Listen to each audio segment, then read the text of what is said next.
I guess we're live, but StreamYard doesn't tell me that, and I'm the one starting the broadcast. But anyway, I'm Brent Leary. I'm Paul Greenberg, and I paid StreamYard to do this. And I'm on the talker, and I'm just along for the ride. And that makes us the CRM Playaz on another, really nice Thursday afternoon.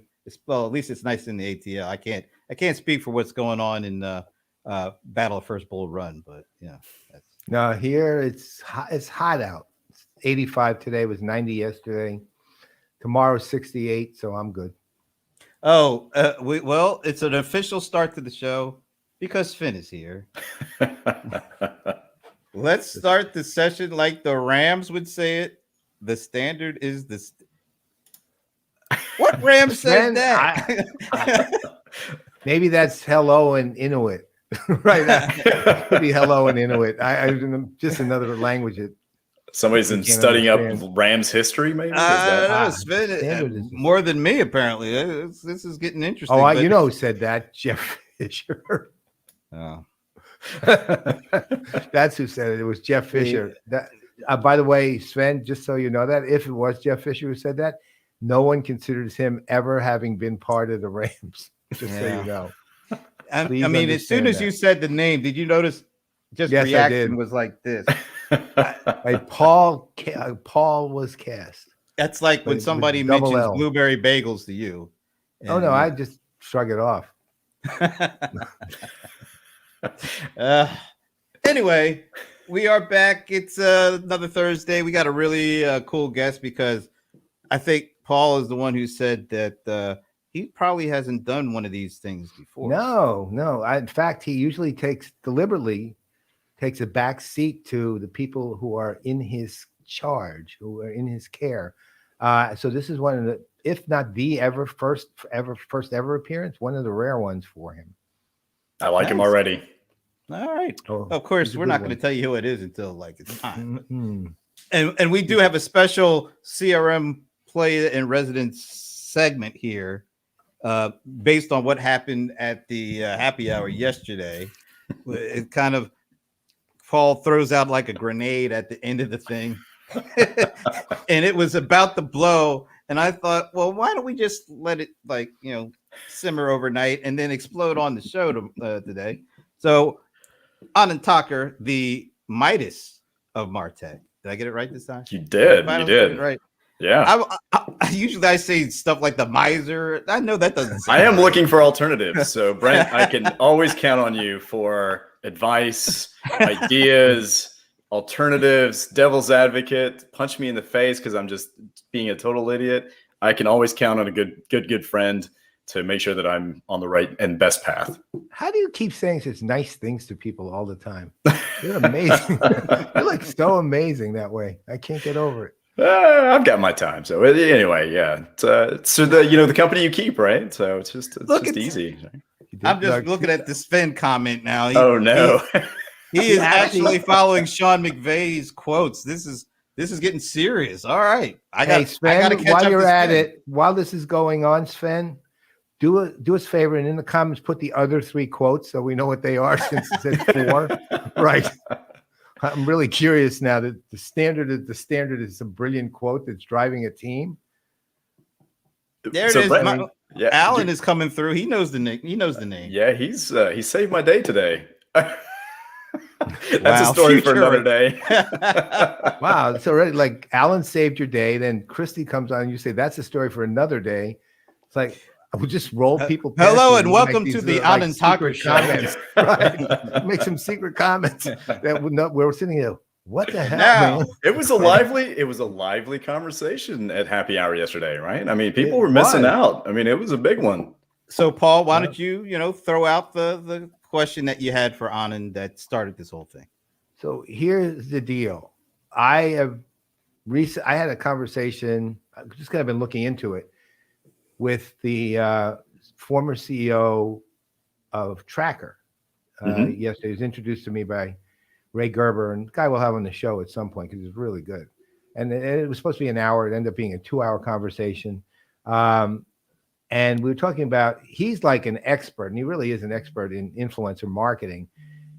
And it occurred to me when all of this, when you look at this gigantic MarTech stack out there of 10 trillion applications and solutions and 2.5 million platforms, and the question is, where's influencer marketing fit in all of that? The problem I have with it, and this is pretty much the problem, is not that it's not a problem, it's a question, is on the one hand, it's really not a technology per se. I mean, I'm sure there are platforms that support it like Tracker, but you had the crap like Clout, which claimed to be part of that stuff too. And, and that, let's face it, was not an influencer anything. That wasn't the standard or we not me, our rule be on time. Okay, well, we're actually talking to one of the situational masters right now. There it is. So, so I'm trying to figure out how influencer marketing plays a role, plays a role from your perspective. I'd like to hear your perspective on it because, on the one hand, is that influencer a la Anand Tucker, Brent Leary influencer, or is that influencer a la, hi, I'm popular on TikTok, or is that both? Or is that brand influencer? Is that person having an impact influencer? What kind of influence are we even talking about here? And maybe both. But and if it is both, how do we deal with each of them? Because it's obviously a different kind of influencer. And third, how does that play in technology? I just want to remind you that we do have a guest coming up in. So tell you what, I'll answer briefly, and then we can dive in as far as we need to in any one of them that you want to expand on. I mean, they're all fair questions, right? I think influencer marketing certainly is. It's one of those areas that had a category created around it, as opposed to someone saying we're the best and we're creating a new category of influencer, marketing technology. So this isn't new, right? We're talking about building a relationship with somebody who has an audience, and that is what a brand does, right? So that really isn't necessarily, is it someone, it can be someone who's famous. It could be all of the above that you would describe, Paul, right? So it could be someone who's an analyst. It could be someone who's, handling in the journalism area. It could be someone who's managing PR for some, in different capacities. It could even be as small as a group of people who are very interested in, digital horse racing. So these influencers, they have a strong relationship and an affinity and ideally an engagement with the community. So honestly, I mean, like you and Brent are both influencers in many ways because you have deep relationships in the industry. You have an audience of people who you're very engaged with. They are very much engaged with you, and people, whether they admit it to your face or not, have listened to what you have to say and, take that into their consideration for deciding to buy something or navigating their products or, changing the face of their, the audience that they target. So there is a lot of similarities in terms of who an influencer might be. I mean, and it could be down to just being one person influencing someone in a buying decision. My wife influences me on car buying decisions all the time. Right. And no, she just tells you what to do, man. That's exactly what I was thinking. That's literally what I was thinking. Sweetie, you do tell me exactly what to do, and you are right 99% of the time. So just in case she's listening, publicly right 100% of the time, but actually right 99%. So that's kind of the influencer. The influencer marketing aspect, right, is a little more deliberate as opposed to organic. This is an area where, and I will, kind of put this caveat on there. I am not necessarily an influencing expert by any means. I do follow a lot of that, and it does come into play for a lot of decisions that I navigate for other people in terms of a brand's relationship to those influencers and the people that are involved. But influencer marketing is a very deliberate means an approach on how you want to go to market, who you want to go after, that you want to develop that relationship with, and to target that particular audience. They can resonate because they resonate with you, or perhaps it's there's some sort of allyship that you want to consider. Perhaps there is an audience that you want to focus on for understanding more of what that arena looks like.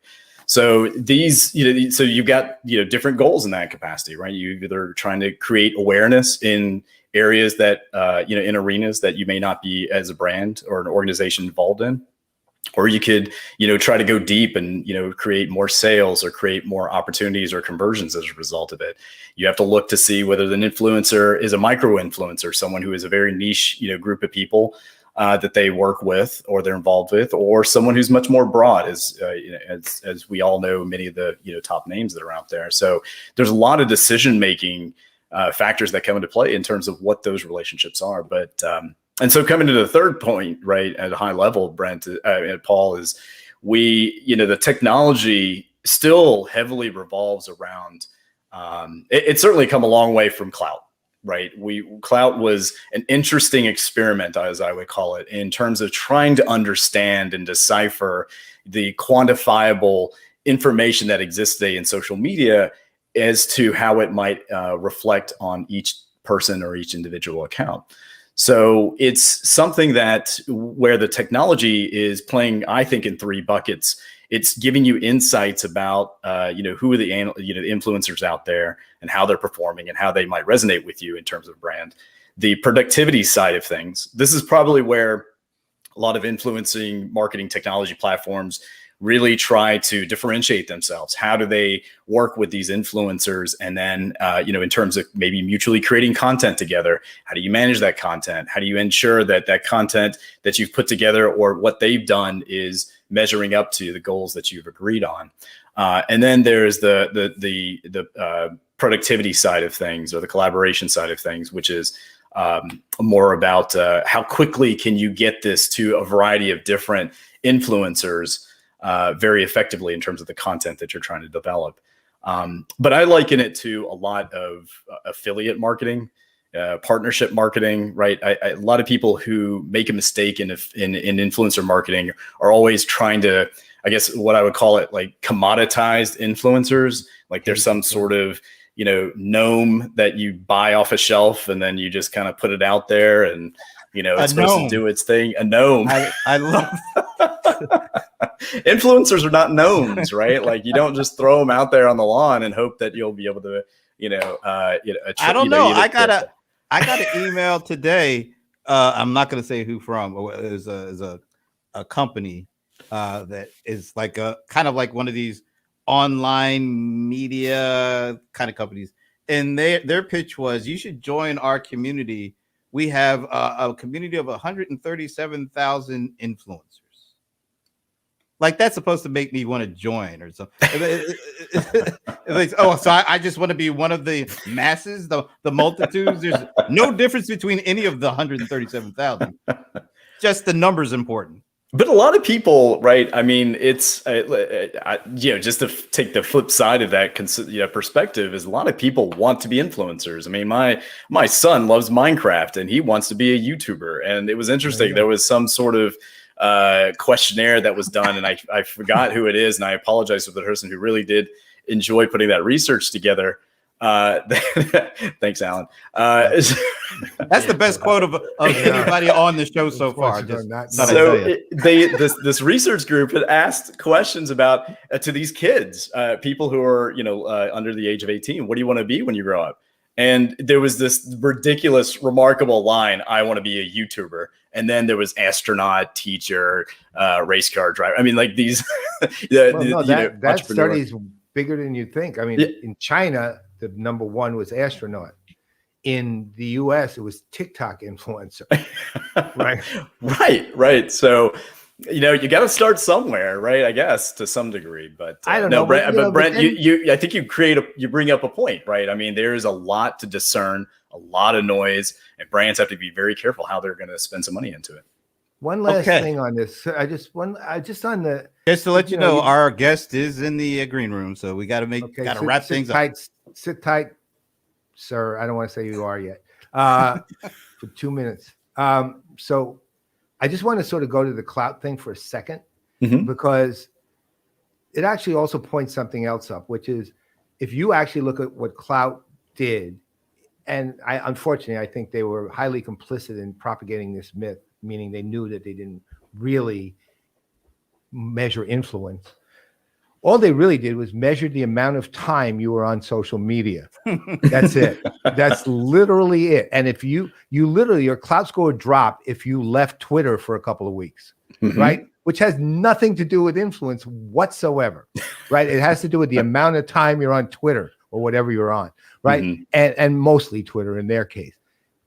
But the problem is, and as you well know, an astounding number of people and companies bought into the myth of influence there. And you would, if you were you have influence with a high clout score, you could get this and this, basically to the pay for play brand influence thing. Somebody rewarded you for having a high clout score. So you went and did all the things you had to do to get a high clout score, which had nothing to do with the actual content of influence, which means you're actually doing something that impacts another human being in some way, right? And how do you educate a population to the difference there? Because that was just to me, and I honestly think that the Clout's leadership understood what they were doing and were complicit in that. And then they were acquired by Lithium, which I love Lithium. They were my client for 7 years, but that was the worst mistake they ever made. Remember when they were going to give Clout scores for products? Like your refrigerator gets a 98 Clout score.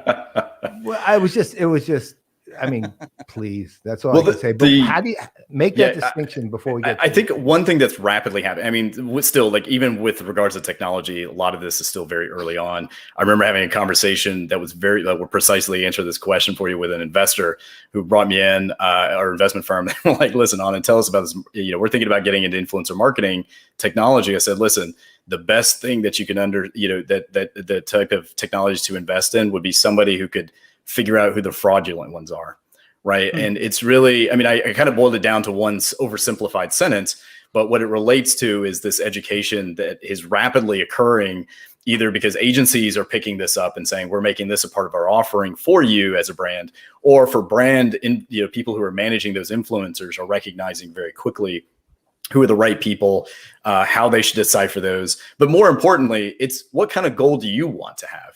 And what kind of audience do you want to go after? And what kind of content do you want to create? And if you could sit down and normalize those things across the board, you have a good strategy about who you should go after and sorting that out. So you never know what's behind those gnomes, right? So, all right. I think this will deserve a follow-up. So let's plan on it, because we have to get people past, let them look at what they're actually doing when they're talking about influencers. Okay, so let's close this out with we will be distributing and marketing the CRM Playaz Influencers Are Not Gnomes t-shirts. You know what we'll do too? We'll buy little gnomes and say, these are not influencers. Or just have them wearing a gnome wearing a t-shirt that has influencers with that thing, like the no software thing. That's right. But we'll do that. No, like your lawn gnomes, and on them would say, we are not influencers. Like Charles Barkley was not a role model. So right, exactly. Gnomes are not influencers. Awesome. Okay, so I am going to turn it over to, he doesn't like when I say this, but I still like saying it, the venerable Paul Greenberg, to introduce the aged. to introduce our guest today, and here he is, Scott Nelson. Hello, everybody. Hi, Scott. Finally. Nice to meet you. So I got to tell you about this guy. Okay, so Scott, first of all, Scott is arguably one of the most important people and an influencer, by the way, but an actual. But I'm not a gnome. I think it's never been accused of being a gnome. Wow. You know, it would have been cool if you kind of were accused of that at some point in your life, and then like completely destroyed the theory we just came up with. Right. So Scott has run CRM for Gartner literally as long as I've known Gartner, I think, actually that long. And that's, how many years is that now? I joined Gartner 26 years ago, before we even had a concept of CRM. I was in the marketing side of things, and thought that was the end all be all. And then over time, things morphed, and now here I am with CRM and CX. Well, and see, the thing is that, interestingly enough, I mean, Scott, one of the things that excites me, because I've known Scott several years. I think the first time we really started talking, and I'm trying to remember, it had something to do with a plane ride in Minneapolis, and it was actually over like LinkedIn or Twitter or Facebook. You were going somewhere, and I made a comment, and then when you and I just really started to communicate from then on, right? We were commenting, and then we ran into each other in person at a conference, and you proceeded to correct several of the things I said from the stage. So that was kind of early on how we got to know each other. Hey, Scott, did that conversation include anything like a discussion that said blueberry bagels are actually pretty good, and then he just shut you down after that, or? No, we didn't go down the bagel path, but subsequent conversations, bagels did come up. Why am I not surprised? You always have to seed the ground, man. That's how it works, right? So, Scott, that's interesting because this is one of your first appearances, really, anywhere. Because one of the things with Scott, as you'll find out probably through the course of the rest of the show, is he's a very humble person too, and he also is. Because he runs the CRM practice at Gartner, he also kind of gives the analysts, kind of front stage. So you'll see like Ed or when Michael Mose was there, Michael and people like that out front, but Scott tends to like stay back to let them have the stage. Right. Well, the thing about at the end of the day, they're really the product, and people want to talk to them. They read their research. They don't want to talk to me.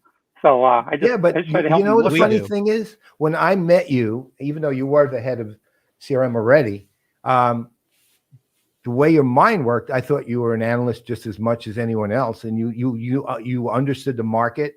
You were able to, let's say, prognosticate a bit. You were able to detail different things about different companies, understand the different. I mean, you did all the things that analysts do every bit as well as any analyst I've ever known. So I never understood in a way why you didn't do that too, right? Since you could. And so, one of the things I would actually like to know, which is what got you to Gartner in the first place, really? Before he answers that, I gotta just take a shot at Steve Gilmore, our buddy. Do you realize Steve Gilmore is calling in the middle of a show? He knows what time it is. Oh, wow. He's probably calling to say he can't hear my mic. Sorry, Scott. I had to interject on that one. Please take the floor back. Steve, Scott, do you know Steve? Yeah, I know Steve. Yeah, okay. So, also he's one of the pioneers of all of this, like one of the true pioneers. There wouldn't be things like podcasts and other things if it weren't for Steve. And and that gets him nothing at this particular point in this conversation, right? But he knows better than to call at this point. I'm guessing something's wrong technically with one of us. That's all I can tell you. Well, that's all. That's a sure shot that you're right. I mean, there's always something technically wrong with one of us. So, anyways, talk to us about like where it came from. What even got you in that direction? Well, I had never even heard of Gartner before I came here. I was in the banking industry doing strategic planning, database marketing, all that kind of good stuff. And I was at a conference down in San Antonio, and somebody basically stole my presentation topic. The day before I was supposed to present, I sat down, I heard this, and I was like, that's what I was going to talk about. I can't do the same presentation. So that night, I frantically wrote a new presentation on kind of where did I think the marketing space was going to go, especially from a technology point of view, because I was doing a lot of work in that area at the bank I was at. And so I gave that presentation. There was a person in the audience who heard it. Somebody from Gartner reached out to them doing some research and contacted them and said, where do you think marketing's going? He basically regurgitated my presentation. And the person said, hey, this is pretty good stuff. Well, we'd like to go a lot deeper with you. And to this person's credit, he said, well, I got to admit, they're not my ideas. I heard it at a conference. So I said, well, who ideas were they? So they gave my name. Out of the blue, I get this call. Hi, I'm with Gartner Group, at the time, Gartner Group, and said, here, you gave this presentation. I want to talk to you about it. Okay. Went through, gave thoughts, expanded, enlarged, argued with the person for a while. And next day, I got a call saying, you want to come to work for Gartner? Wow. Who are you? I don't even know who you are. Why would you come to work for you?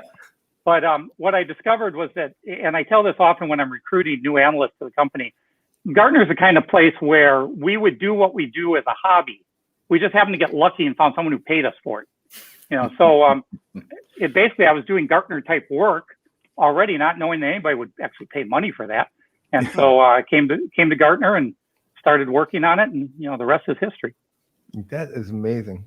So if in fact that guy hadn't stole your presentation subject, there's a good chance that you would never have shown up at Gartner. I'd be a probably gnome be right a drone in a bank somewhere and we're doing what I was doing. Or no. Or a gnome on the Or lawn. no. No on the lawn. Right. So Boy, let me ask you. So I mean, that's 26, 27 years. What's been the biggest disappointment in CRM over that time? What's been something that you thought would have been solved by now in the CRM space that continues not to be even close to being solved? I'd say the biggest thing is still thinking that the key to CRM is installing a vendor solution. And, we're all done. We've done CRM now, so move on. Drives me crazy because we spend a lot of time talking to clients about, while CRM is a technology-based strategy, if you will, it's only a part of the puzzle. And in so many organizations, we talk to the IT department, and you've got somebody who last year installed an HR system, and next year they're going to put in an ERP system, and this year they're responsible for a CRM system. And so they just want to know, who's on the upper right of your magic quadrant. We'll pick one, we'll put it in, project's done, let's move on. And then a few years later, you're talking to the same company and they go, yeah, that system we put in, complete failure. CRM's a bad word in our organization. What should we do now? Okay, well, step one, get it out of your IT department. Step two, start to actually talk about things from the customer's perspective. Step three, realize that what you did was probably take a broken customer process and you automated it. So now you more quickly and more efficiently anger the customer than you could before. That's not CRM. And we've been preaching that for decades here. And still, we get the call, okay, what system should we install? And so that we can be done with CRM. And I find it amazing that we still are fighting that battle. You see Esteban's quote for you there? Put it back up, Brent. Yeah, I'll be sending you your check, Esteban. I still owe you for when you were here. So I appreciate that. In fact, that's back pay. Back pay still owed. So okay, well, actually to that same point. So now you're in charge of CRM and CX too. How are you distinguishing them? Right? Because the one thing I've noticed, and I see this constantly, is I see a lot of, let's say, use of interchangeable terms when CRM, CX, and customer engagement all get used interchangeably when they are three distinct things. How do you distinguish from the standpoint of Gartner?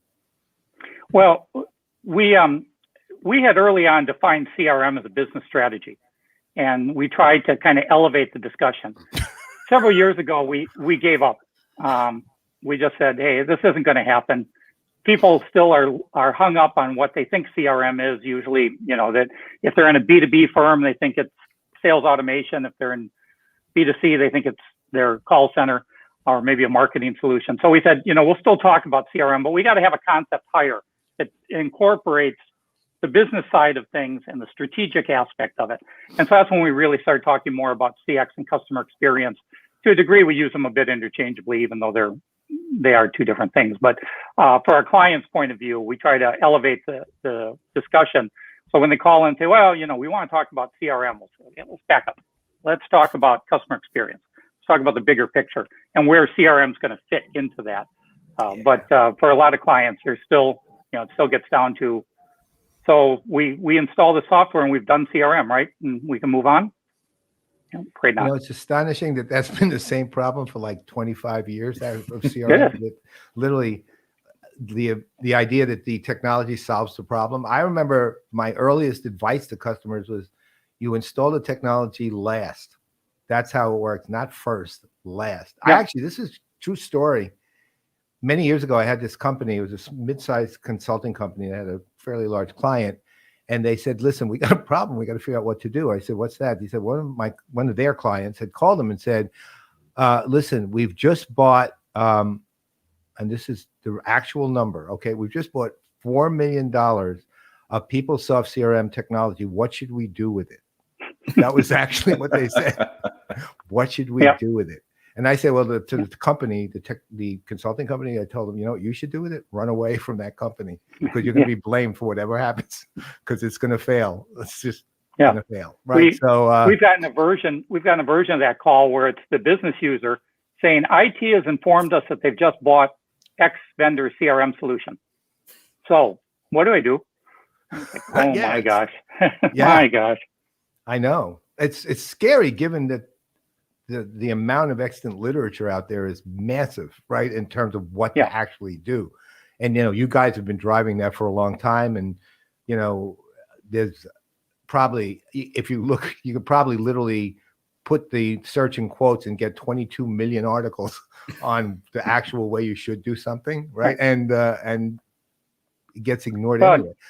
And I think the problem at a lot of firms is that you're still dealing with, there's certainly a lot of companies that have a chief customer officer, somebody who's responsible for the experience. But in most organizations, most end user organizations, you're talking about a number of department heads who have pieces of the puzzle. So you're the head of sales, the head of marketing, the head of customer service, head of digital commerce. And all you're worrying about is automating the functions within your area.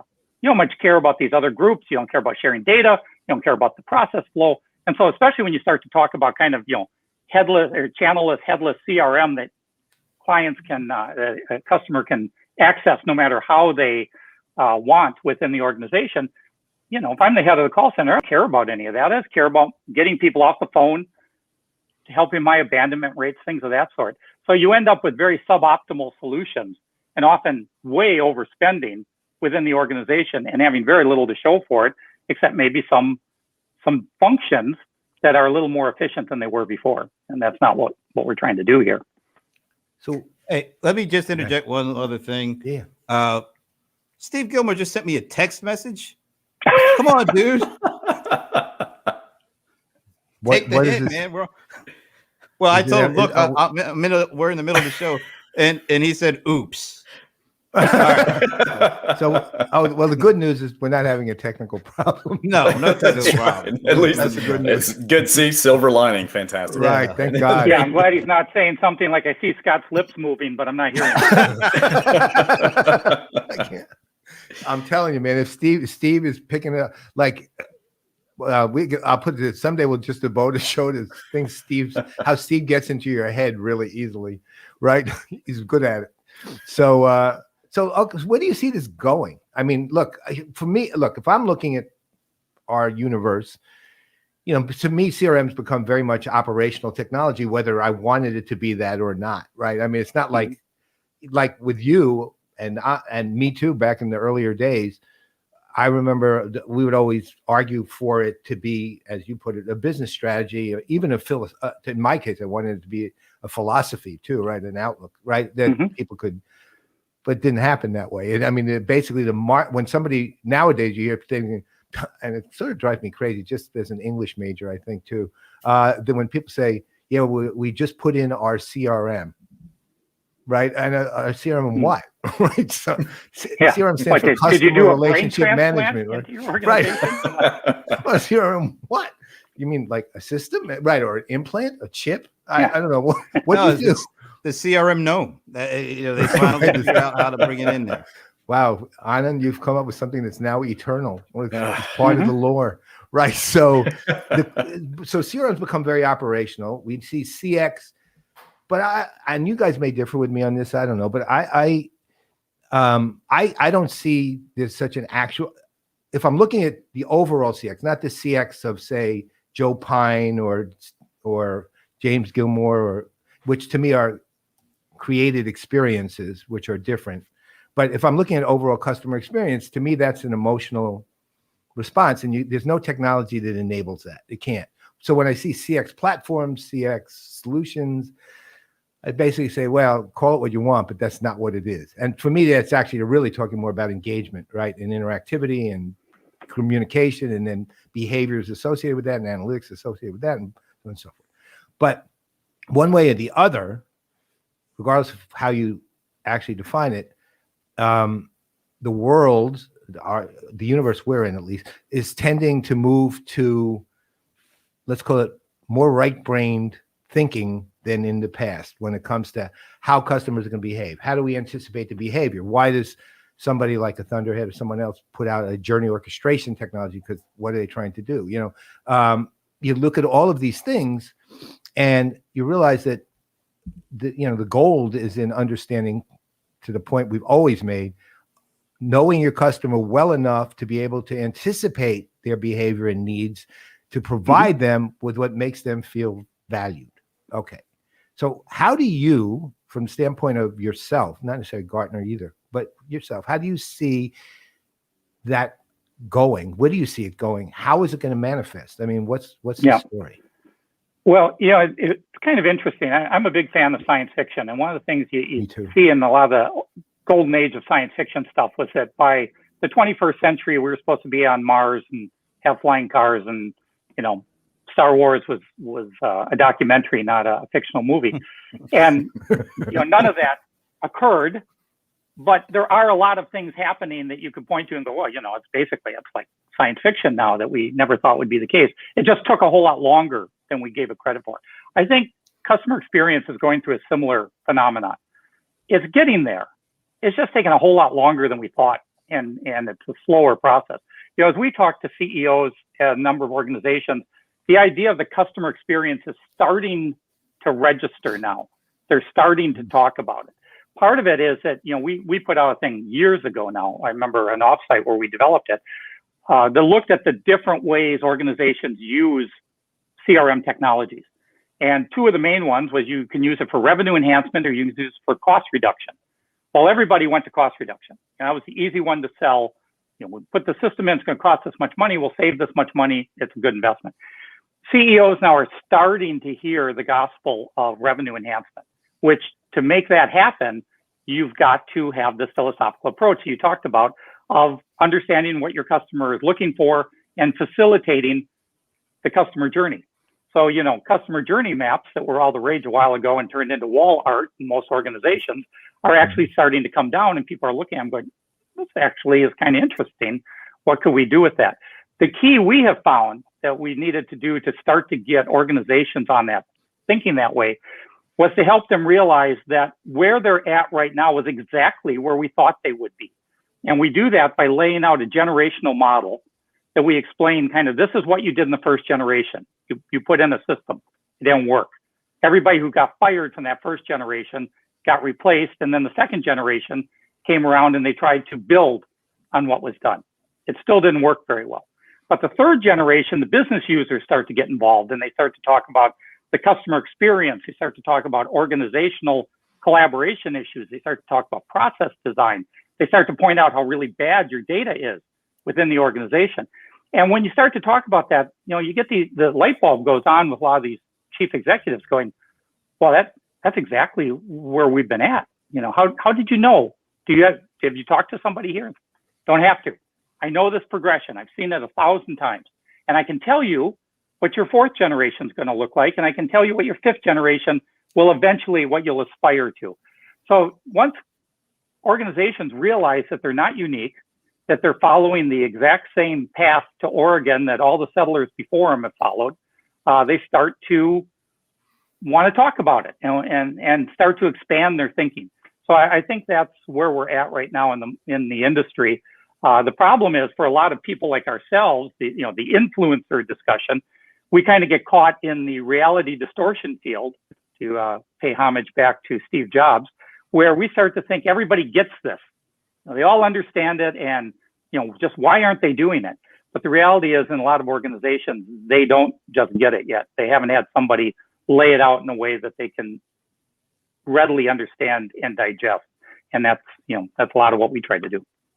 Yeah, I think it's remarkably well said, because one of the challenges that we've always seen, and I think Tad Travis works for you. This was one of the first times I met him was at Silverpop before he was at Gartner. And after his presentation, we had a long conversation of how people buy technology.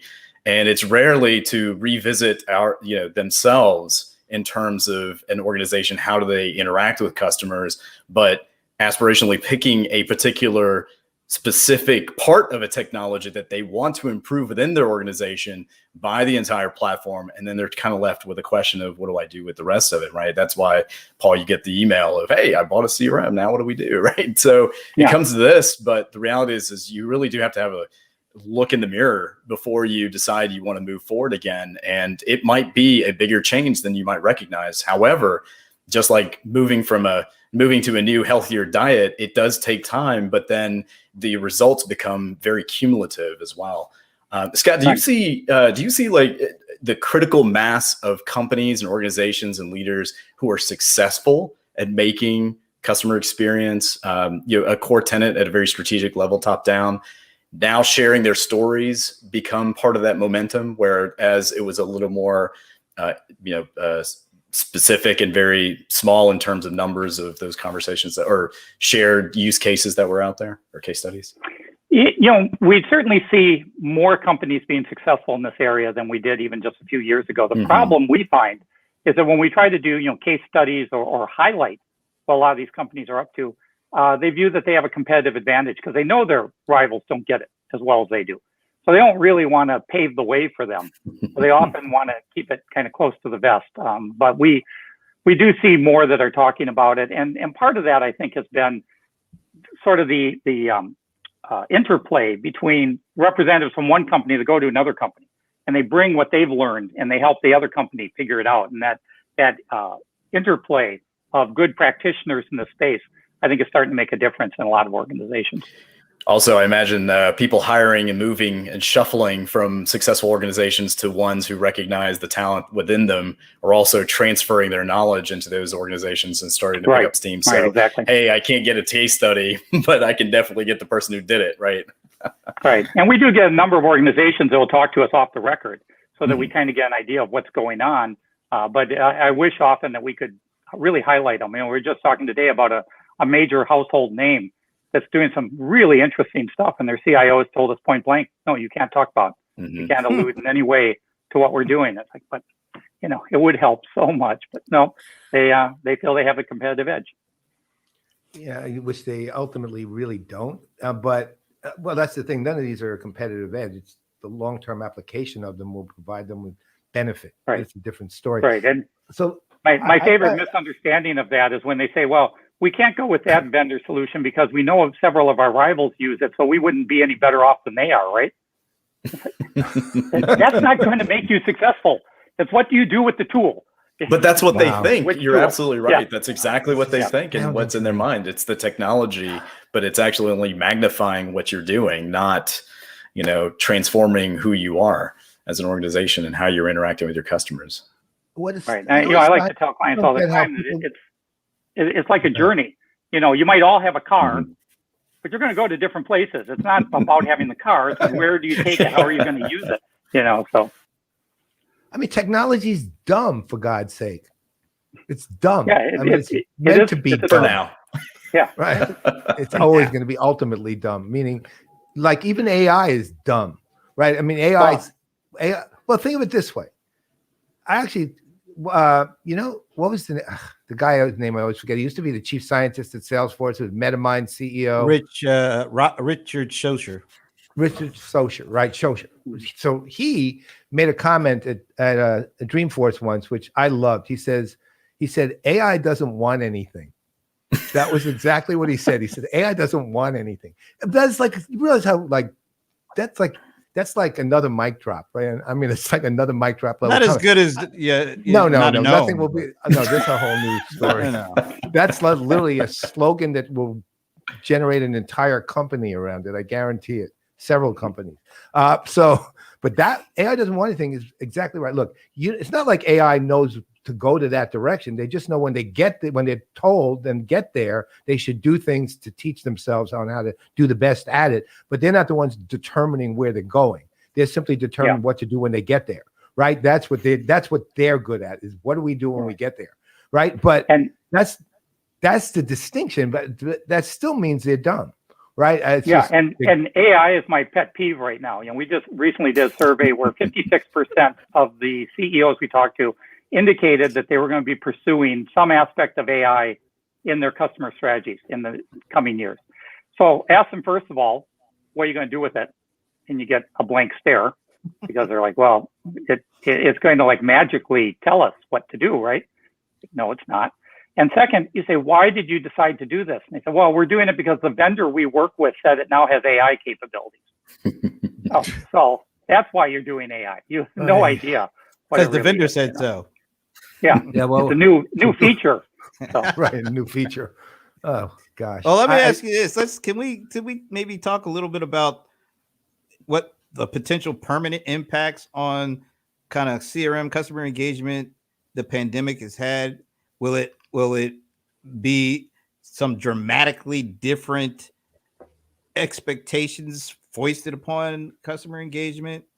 And will those expectations be able to be met? Yeah, I think in a weird way, the pandemic has been beneficial to this space. Certainly hasn't been beneficial in most respects, but I think it actually has helped the CX space overall. We've seen some particular areas that have definitely benefited, most obvious being digital commerce. Everybody's realized that they've got to up their game in this area, even if they had a pretty substantial presence in this in the past, they still have to do more. And I think that will never change. And it's going to help drive some other areas of the organization. That in turn has driven a much more attention to processes. Because as soon as you start to do something like digital commerce, you realize we've got some processes that need to be addressed. Take, for example, returning items. Suddenly a lot of organizations realize, oh, we can sell things on our website, but we never thought about how we're going to take them back. And so suddenly that whole process has to be re-examined. So it's starting to move things in a good direction.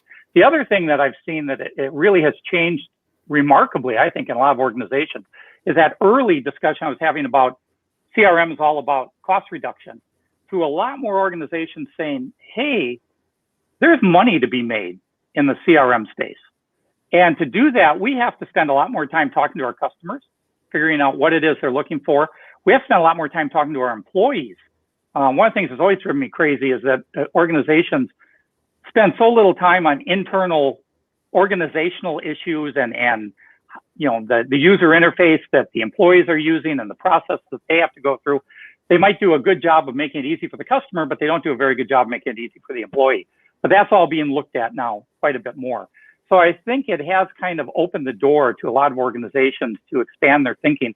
Part of it is because they've squeezed just about every penny they can out of the back office through their ERP investments. Supply chain, yeah, that's being looked at quite a bit now because that broke for most organizations during the pandemic, but that they were further along in their supply chain work. But now they're kind of looking at the customer side, and you think of it as a three-legged stool with the other two, and they're realizing, wow, we really haven't done nearly as much on the customer side as we've done the back office and our supply chain. So I do think we're going to see substantial increase in a number of organizations. Now, that being said, it's important to realize this is not a monolithic market space. If you just take a basic taxonomy and say aggressive users of technology as type A organizations, mainstream users in the middle, and laggards in the bottom. And I've had organizations come up to me and say, do you have anything lower than laggard? Because that would describe our organization. But let's assume there's only those three. A lot of this is going on those aggressive type A organizations that are looking over the horizon and want to take advantage of the pandemic, if you will, to innovate more quickly than their rivals so that they can gain an edge, winning in the turn, as we like to call it. Mainstreams are kind of waiting to see, okay, what are you doing? How's that work? And then want to follow on. Laggards are still aggressively putting PCs throughout their organization. So it's going to be a little more time before they start to really get this right. But, they do follow what the ones ahead of them do. So, I do think the pandemic is going to drive some positive changes in this space. I have a semi-loaded question. Well, it's sort of loaded. So one of the, we've heard throughout, obviously during the pandemic, we've heard a lot about people at least talking the game, if not actually executing a lot, and genuinely executing too, on empathy, right? We've seen a lot of people talking to the concept and also to the actual realization of trying to create an empathetic organization. But you also saw sort of, let's call it a acceleration of the idea that the strategy of the company should be to delight the customer all the time. Now, I have a very clear opinion on it, which I will not say right now, but I'm curious as to what you think about that strategy, and you can be as blunt as you want about it. Yeah, it's a nice idea. It usually is just marketing wear for the organization. It's something they want to say at shareholder meetings, something they want to say to the stock analysts. The reality is they'll say that, but at the same time they'll say we could really get a lot of work done if it wasn't for our customers, and that tends to be the driving aspect of it. It's a difficult thing to get your arm around. And I hear this a lot of times when I talk to organizations, is that they say we know kind of philosophically that taking care of the customer is the right thing to do, but that's really hard, and we just can't figure out how we would go about doing kind of the right thing when we're trying to run a business. And so it always falls back to, well, if we just kind of make things as frictionless as possible, if we give people lots of options, if we try to quickly correct mistakes, that should delight the customer. I'm sure they'll be happy with all that. Happy enough. No, look, happy honestly, enough, that they won't leave. To your point, ultimately the customer is not looking at loving you the way that he loves his or her spouse, right? They're looking at doing something with you that they need to do to accomplish it. And if you help them accomplish it, they're happy with you, right? And the thing is that, to me, you know what the driver is? Not delight, convenience. Make it easy on me, man. That's what I need. I need you to make this, to your point, as frictionless as possible. I need it to happen as quickly as I need it to happen. I need it to be in the form I'm asking it to be. And if you do that, I'm there. I don't need you to put me into some level of orgasmic delight every single damn time I'm involved with you. But if they do all of that, some people are going to be delighted. No, they're not delighted because that's not really, they're delighted. You know what? But it's happy. Delight in the eyes of the beholder. I mean, if I want to make sure I get the package that I order, and I want to be able to have that experience every time without even having to worry about it, I'm delighted. I'm happy. No, you know what? You're happy. And here's what happens after 3 or 4 times of that happening.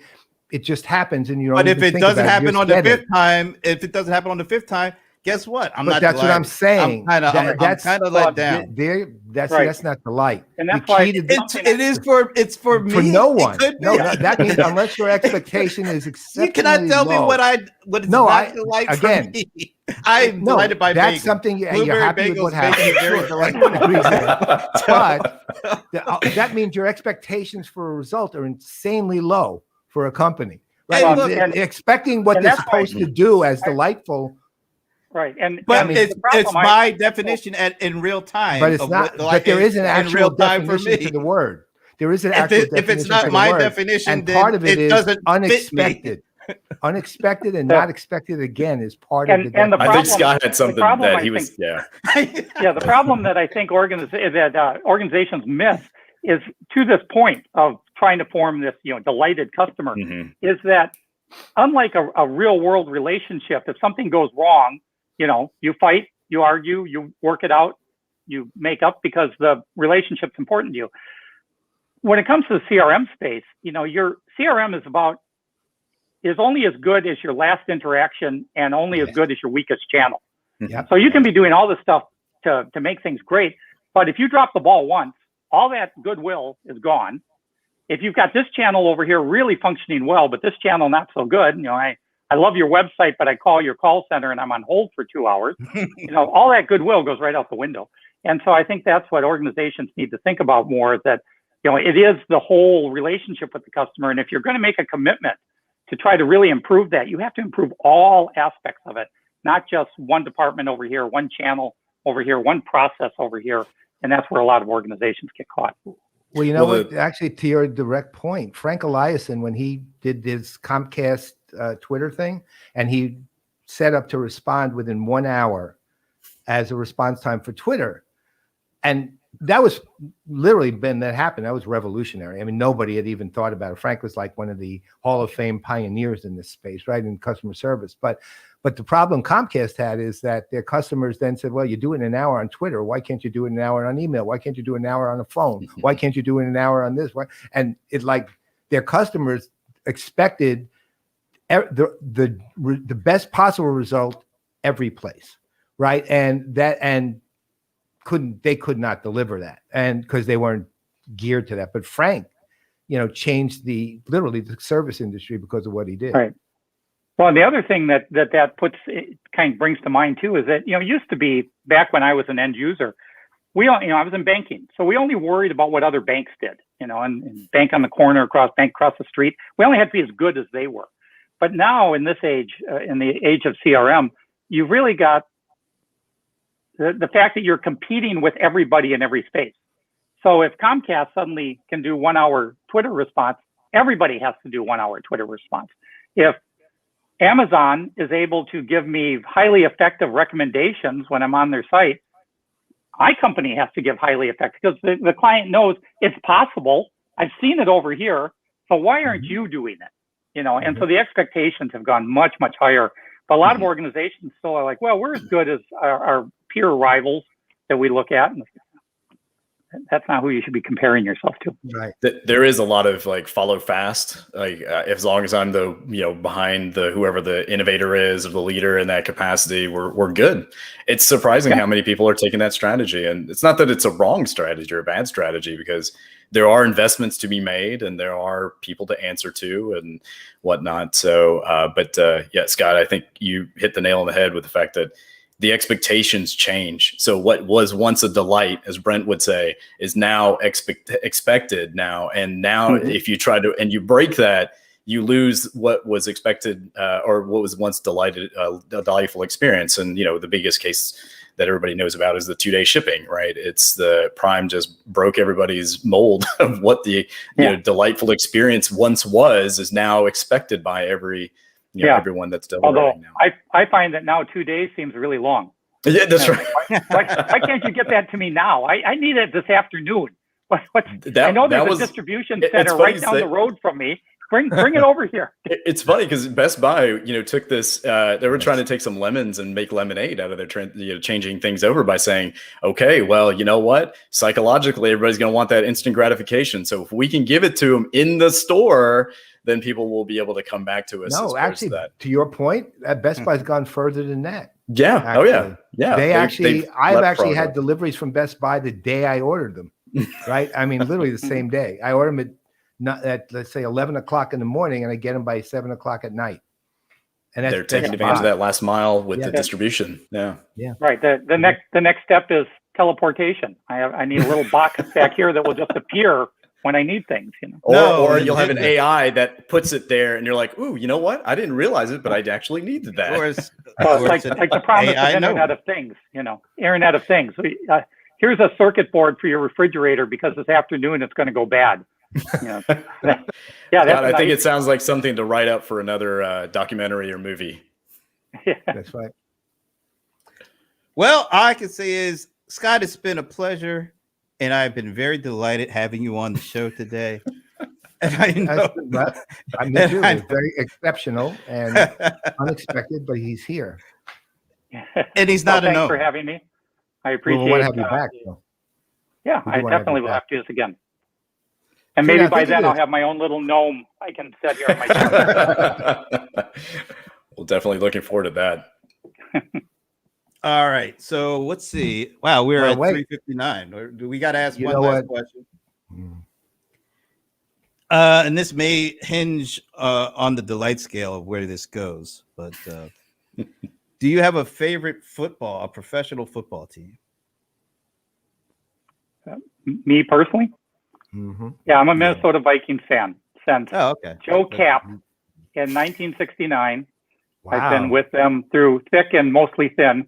The ironic thing is, my family, I have a daughter who's a Green Bay Packer fan, a son who's a Detroit Lions fan, a son who's a New England Patriots fan, and a daughter who could care less about football. So we have a very eclectic family. Wow. Let's put it this way. Most of your children are welcome on this show. Yeah. I will say, Scott, there's one who isn't. I'm just glad that we're meeting now and not, in more of my formative years, because I hated the Vikings with a passion as a kid growing up, because my favorite team, the Rams, would have like the greatest group of collective talent, and we would have to play you guys in Metropolitan Stadium when it's like 30 degrees below zero.